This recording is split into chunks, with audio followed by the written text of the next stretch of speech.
demonstrated her loyalty by sliding Trump, who has split from his former Vice President Mike Pence. Note, between Joe Biden and Donald Trump, only one candidate on that stage has the endorsement of his own Vice President.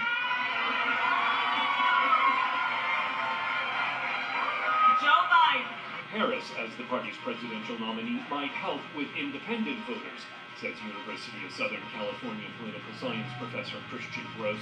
The one thing with Kamala Harris that I think makes her a little bit more electable than Biden right now is if you look at the polling, there's more independents who are undecided about her. So she can persuade people in a way that Biden maybe can't persuade people to move. Also on the completely unofficial list of people who might replace Biden is California Governor Gavin Newsom. He too says he's backing Biden and showed his support campaigning for the president's re-election in Michigan last week. I care about results and outputs, and he's produced. And so I'll leave more objective minds to judge that. But I'm not looking for a performer in chief. I'm looking for a commander in chief. Michigan Governor Gretchen Whitmer is among those discussed as a possible Biden replacement. She too says she's still backing the president. Whitmer won re-election in an important swing state and is popular with national Democrats for supporting labor unions and efforts to combat gun violence. Week after week in America, we see grim, familiar headlines. Every place you can think of, every situation you can imagine has been shattered by gun violence. Kentucky Governor Andy Beshear is less known nationally than Newsom or Whitmer, but he is a popular governor in a southern region dominated by Republican politics. Illinois Governor J.B. Pritzker hosts this year's Democratic convention and has the personal wealth to self-finance much of what would be a last-minute presidential run.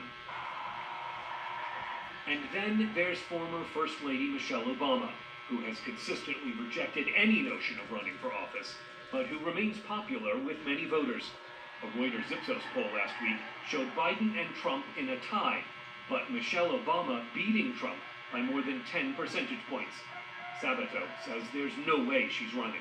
She's much too smart after 8 years in the White House to want to go back, much less to be president.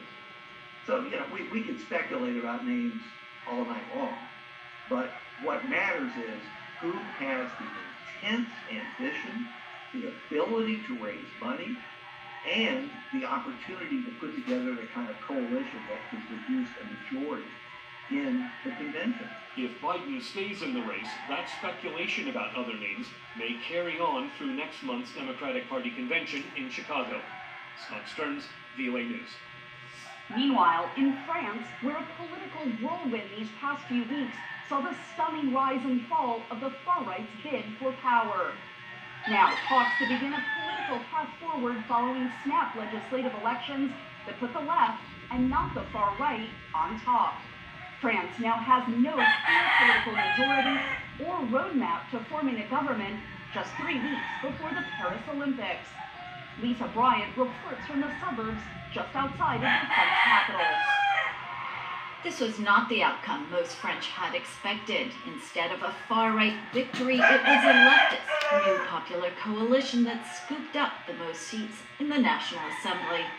A setback for the right-wing anti-immigrant National Rally. After surging ahead in the first round, the National Rally came third in the runoff, behind President Emmanuel Macron's centrist coalition, which did better than expected but still lost almost 100 seats and its relative majority in the lower house. Prime Minister Gabriel Attal keeps his job for now while the president considers a path forward. Many credit the left-wing's results to a so-called Republican front by mainstream parties to keep the far right from winning. I think the most likely scenario right now is having the left not maybe the Popular and Ensemble, so the party supporting Macron, maybe having a sort of coalition agreement or cooperation. After tilting center-right, the French president and his alliance may now have to tilt left. Macron may have to govern with the political opposition, something he's never done in his 7 years in power. Analysts like Weber say Macron will likely retain control of foreign policy, which supports Ukraine, the European Union, and the Transatlantic Alliance. But a possible alliance with the left could halt or roll back Macron's domestic agenda, including controversial retirement and other reforms. France's political divisions were reflected here in Neuilly-Plaisance, where Sunday's vote pitted a far left against a far-right candidate. I voted for the left.